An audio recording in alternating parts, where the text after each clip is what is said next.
J'accueille aujourd'hui Sophie, membre de l'association SOS Amitié. Alors, SOS Amitié, qu'est-ce que c'est ? Eh bien, c'est un réseau en France de 50 postes d'écoute couvrant la quasi-totalité du territoire. Reconnue d'utilité publique, cette association apporte une aide précieuse à toute personne en souffrance, en solitude, en difficulté ou en proie à des pensées suicidaires. Elle propose en fait une écoute par téléphone ou par chat. Donc Sophie, bienvenue sur Westrack Radio. Bonjour. La solitude, la souffrance mentale, c'est des problèmes qui se sont aggravés avec la crise que l'on connaît actuellement. Au sein de l'association, est-ce que vous avez constaté un accroissement de ce type de problème avec la crise ? Ah oui, bien sûr. On a constaté cette augmentation qui est sur les problèmes d'angoisse. On a 35% de plus d'appels qui sont liés à l'angoisse. Par rapport à la santé mentale, on a 14% de plus d'appels. Et on a vu, en fonction des différents confinements, et là du couvre-feu, les appels changer avec des populations. Au départ, le premier confinement, on avait plutôt des personnes âgées qui appelaient ou des personnes qui étaient seules chez elles et qui avaient un peu du mal. Et là, aujourd'hui, on a beaucoup d'étudiants, de jeunes, de personnes qui sont en télétravail aussi. Et c'est vrai que c'est une réalité que moi j'entends, que nous entendons à chaque fois que nous faisons des écoutes, c'est-à-dire tous les jours. Et ça a augmenté avec le deuxième confinement ou... C'est pas que ça a augmenté, c'est que ça a changé le type d'appel. On est vraiment là sur par exemple, des étudiants ailleurs que dans leur région d'origine, et donc qui voient pas leurs parents, et avec la problématique des transports, des coûts, des étudiants aussi qui ont moins de revenus par rapport au travail, au petit boulot qu'ils ont plus, ou à la famille qui a moins de revenus. Donc ça, on l'a senti très nettement, et on a senti aussi les gens qui sont en télétravail. Il y en a qui perdent de pied. On a eu des appels de personnes qui se sont mis un petit peu à boire, ou qui s'habillent plus, ou qui voilà.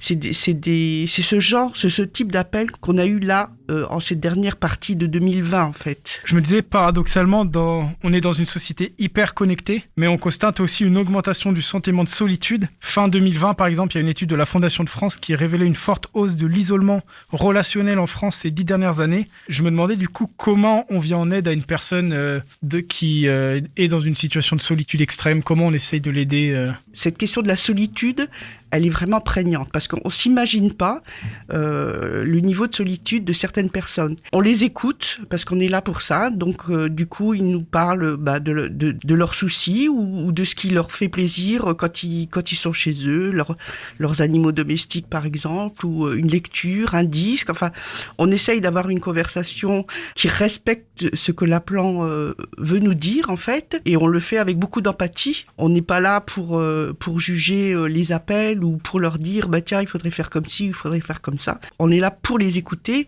et eux-mêmes souvent ont les solutions pour parfois diminuer un petit peu cette solitude. Ouais, les étudiants, on en parlait justement, pour beaucoup en tout cas, ils sont dans une situation particulièrement difficile en ce moment. Il y a des manifestations justement qui sont faites actuellement pour plaider leur cause. Pour certains, ils ont le sentiment d'être délaissés un peu.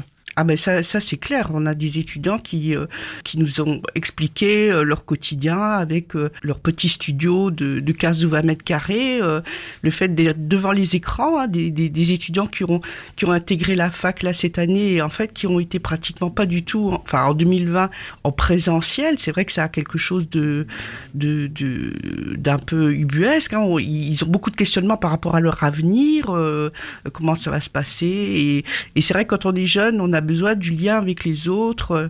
C'est ce qui fait aussi cette période en tant qu'étudiant. Et c'est un mélange. Est-ce que par exemple, ils vous parlent aussi de la peur du virus, ou c'est plus des problèmes de solitude ou peur de l'avenir Oui, c'est ça, parce que le virus, ils en parlent bien sûr, mais c'est pas la majorité des appels. C'est vraiment leur quotidien, la façon dont émotionnellement, dont ils gèrent les choses, ou alors là, que ce soit des jeunes ou des plus anciens, des gens qui ont une fragilité déjà, qui font des crises d'angoisse.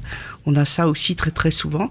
Est-ce que vous avez par exemple des personnes où vous avez pu constater qu'au fil des écoutes, leur situation s'est améliorée, ils ont commencé à se sentir mieux Oui, c'est vrai que pour nous c'est intéressant quand au bout d'un échange d'un certain temps, c'est difficile de quantifier, la personne qui appelle nous dit je me sens un peu mieux, on sent que on essaye parfois de trouver des sujets aussi qui prêtent à sourire ou qui prêtent à rire même, de manière effectivement à la fin de l'entretien d'entretien à ce que la personne aille mieux. C'est vrai que pour nous, c'est super quand la plante nous dit merci, je vais mieux. Et selon vous, est-ce qu'il pourrait y avoir un lien entre la montée de l'individualisme un peu dans nos sociétés et les problèmes de santé mentale et de solitude qui s'aggravent? Le constat que nous on peut faire par rapport à la santé mentale, c'est que bien que de nombreuses personnes soient prises en charge au niveau des professionnels de santé, on sent qu'il manque quand même du lien. Et c'est vrai qu'il faudrait que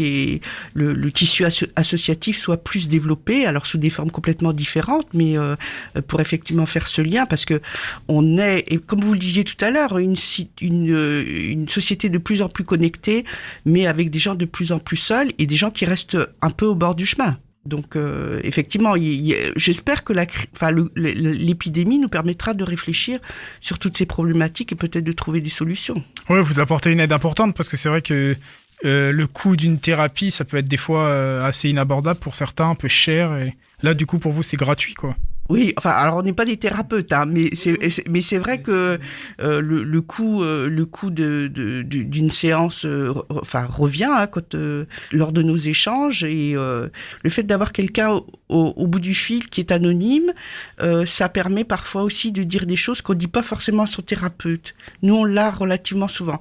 Alors on les enjoint effectivement à parler de sincèrement avec leur thérapeute pour faire avancer leurs problématiques. Mais c'est vrai que ça, c'est quelque chose qu'on constate assez souvent. Ah ouais, c'est intéressant. Avec l'anonymat, ils arrivent un peu plus à se dévoiler. Et pour faire appel à l'association ou même devenir bénévole, comment doit-on s'y prendre du coup? Alors, pour faire appel à l'association, donc comme on le disait tout à l'heure, c'est ouvert 24 heures sur 24, donc vous pouvez appeler à n'importe quel moment. Donc, il y a 2 numéros de téléphone. Je vous les donne. Le 02 35 21 55 11 et le 09 72 39 40 50. Donc ça, c'est si vous avez besoin de parler, vous composez l'un ou l'autre de ces numéros et vous aurez quelqu'un. Et puis, effectivement, nous sommes en recherche d'écoutants potentiels, parce qu'il n'y en a jamais assez. Et donc là, il faut aller sur Internet, sur le moteur de recherche, et taper SOS Amitié. Et là, vous aurez notre site sur lequel la démarche pour devenir écoutant est expliquée. Et donc, vous aurez, à partir du moment où vous inscrivez, vous remplissez le bulletin d'inscription, de candidature, vous serez recontacté assez rapidement. On propose une formation qui est très aidante. Et qui permet de prendre les écoutes au bout de quelques mois. Et vous, personnellement, qu'est-ce qui vous a donné envie de rejoindre cette association ? Moi, personnellement, c'est j'ai pris ma retraite et en fait, je m'étais toujours dit que je m'engagerais dans une association. Et en fait, j'ai rencontré des gens des SOS Amitié. Je me suis bien retrouvée dans les valeurs qui sont véhiculées par cette association. Et voilà. Et ça fait un peu plus, ça fait bientôt 3 ans et je regrette pas du tout de me mettre en fait pas au service, mais d'écouter et d'apporter un petit peu de bien-être à toutes ces personnes qui appellent. Entendre toute cette douleur que ressentent les gens. Est-ce que c'est une situation qui peut être éprouvante parfois ? Bien sûr que ça peut, parce que des fois ça peut faire écho à notre propre vécu. On entend des histoires parfois qui sont très très lourdes, de tous ordres. Pour déposer un peu tout ça, une fois par mois, on se retrouve entre écoutants avec un psychologue. Donc on peut parler des appels qu'on a eus, des difficultés qu'on a pu rencontrer, ou alors des appels positifs, parce qu'il y en a quand même, auxquels on répond et qui nous montre combien notre activité est pertinente. Si par exemple vous vous trouvez face à des difficultés personnelles, est-ce que ça peut être difficile de se concentrer sur les problèmes d'une personne quand nous-mêmes on a des problèmes dans nos vies parfois ? Oui, alors ça nous arrive à tous. Et là, il y a une règle entre guillemets, c'est que si on ne se sent pas apte à écouter, eh bien on n'y va pas. Parce que effectivement, il faut pas que ça soit préjudiciable pour les écoutants, parce que ça serait contre-productif, ça servira à rien. Très bien, Sophie, merci d'avoir répondu à nos questions. Merci. Donc je précise, SOS Amitié offre une écoute gratuite 24 heures sur 24 et toute l'année. Pour en savoir plus, rendez-vous sur le site sos-amitié.com où vous trouverez notamment une carte de France avec le numéro à appeler pour chaque territoire. Si vous le souhaitez, vous pouvez aussi faire un don à l'association directement sur le site.